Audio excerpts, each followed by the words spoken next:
एक दफा का जिक्र है कि एक खूबसूरत गांव में माशा नाम की एक हंसी खुशी लड़की रहती थी। वो बहुत ज़हीन और तख्लीकी थी। माशा को ड्राइंग और कहानियां लिखने का बहुत शौक था, लेकिन इसके पास सिर्फ एक पुराना पेंसिल था जो लिखते लिखते घुस गया था।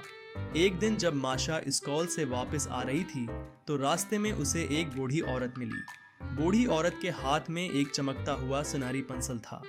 इसने मुस्कुराकर माशा से कहा, बेटी ये लो, ये एक खास पेंसिल है, इसे एहतियात से इस्तेमाल करना।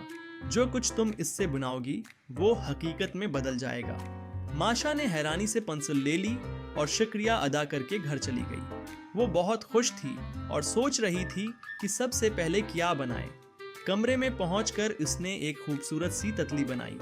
जैसे ही उसने आखिरी लकीर खींची, तितली जिंदा हो गई और कमरे में उड़ने लगी। माशा की खुशी का कोई ठिकाना न रहा। अगले दिन माशा स्कूल गई तो उसने देखा कि उसकी दोस्त आयशा का बस्ता टूट गया था। माशा ने फौरन पेंसिल निकाली और एक नया बस्ता बनाया।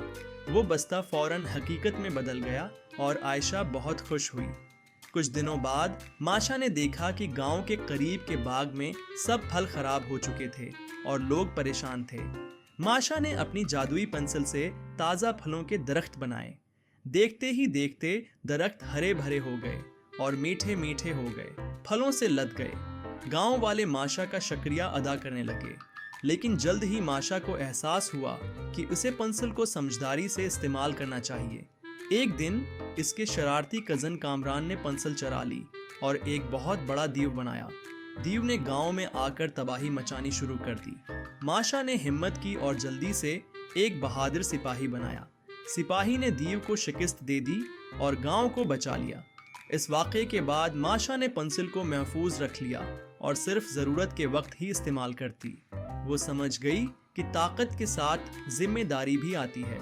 माशा की होशियारी है और नेकी की वजह से पूरा गांव खुशहाल और खुश रहने लगा।